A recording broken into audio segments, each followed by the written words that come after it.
किसी गांव में दीपक नाम का एक सीधा साधा लड़का रहता था। दीपक बहुत ही साफ दिल का था। उसकी आयु अधिक हो जाने के बाद भी वो बच्चों की तरह भोला था। इस वजह से सब लोग उसे मंदबुद्धि कहकर उसका मजाक उड़ाते थे। वो जहां पर भी कोई काम पकड़ता, थोड़े ही दिनों में उसका रोजगार छिन जाता, क्योंकि दुनिया के साथ चलने के लिए कपट बुद्धि जरूरी है।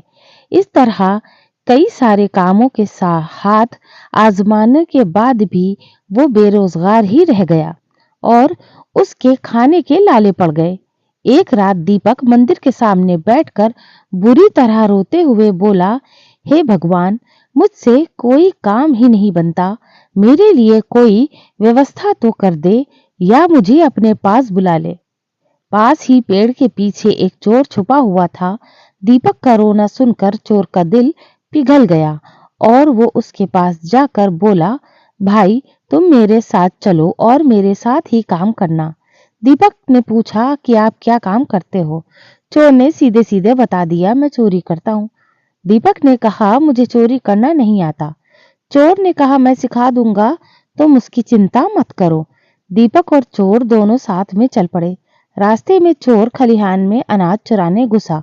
उसने दीपक को एक पेड़ पर चढ़ा दिया और कहा कि अगर खेत का मालिक आता दिखाई पड़े तो मुझे तुरंत आवाज लगा देना। अभी चोर खलिहान में घुसा ही था कि दीपक जोर जोर से चिल्लाने लगा, मालिक देख रहा है, मालिक देख रहा है। उसकी आवाज सुनकर चोर झटपट भागकर खड़ा हुआ।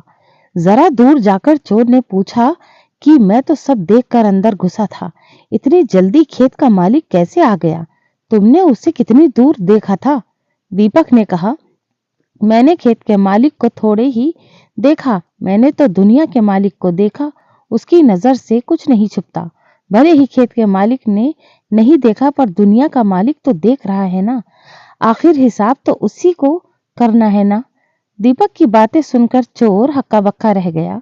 उसकी आंखों में आंसू आ गए। उसने कहा, भाई, सब मुझे बोलते रहे कि यह काम गलत है, मैंने कभी किसी की नहीं मानी, पर आज तुमने मेरी आंखें खोल दी। सही कहा, आखिरी हिसाब तो उस सारे जहां के मालिक को ही देना है। तुम अपने इसी सीधेपन के कारण दुनिया में मात खा रहे हो, पर तुम्हारे इसी स्वभाव के कारण मेरे जैसे कितने लोग सुधर जाएंगे। तो चलो, आज से हम दोनों नेकी से कमाई करते हैं और जितना भी मिलेगा मिल बांट कर खाएंगे। इस तरह चोर भी सुधर गया और दीपक की व्यवस्था भगवान ने कर दी।